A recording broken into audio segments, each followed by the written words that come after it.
আজকে আমি পারফেক্ট ভাপা পিঠা তৈরি করার সকল রকমের বিভিন্ন টিপস অ্যান্ড টিপস সহকারে একটা রেসিপি শেয়ার করব।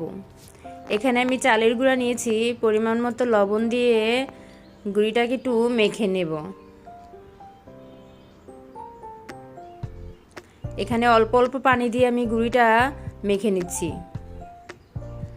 একবারে পানি দিতে যাবেন না। এই তো অল্প অল্প করে আমি পানি দিয়ে গুঁড়িটা আমি তৈরি করেছি।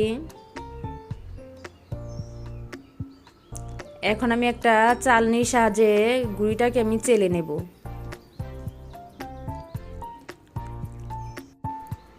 এখানে আমি নারকেল আর গুড় নিয়েছি, অল্প পরিমাণে একটু গুঁড়ি দিয়ে এখন নারকেল দিয়ে উপর দিয়ে আমি একটু গুড় দিয়ে দিচ্ছি।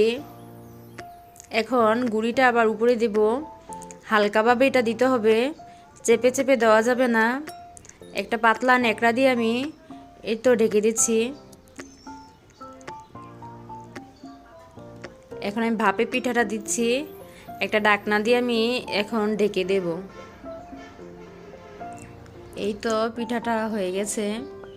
আপনাদের সুবিধার্থে আমি আরেকটা পিঠা তৈরি করে দেখাচ্ছি।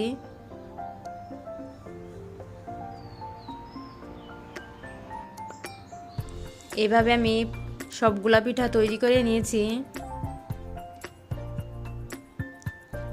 এই তো সমস্ত পিঠাটা তৈরি হয়ে গেছে আমার। দেখতেই পাচ্ছেন পিঠাটা কতটা সফট এবং নরম তুলতুলে হয়েছে, খেতে দারুণ হয়েছিল এই পিঠাটা।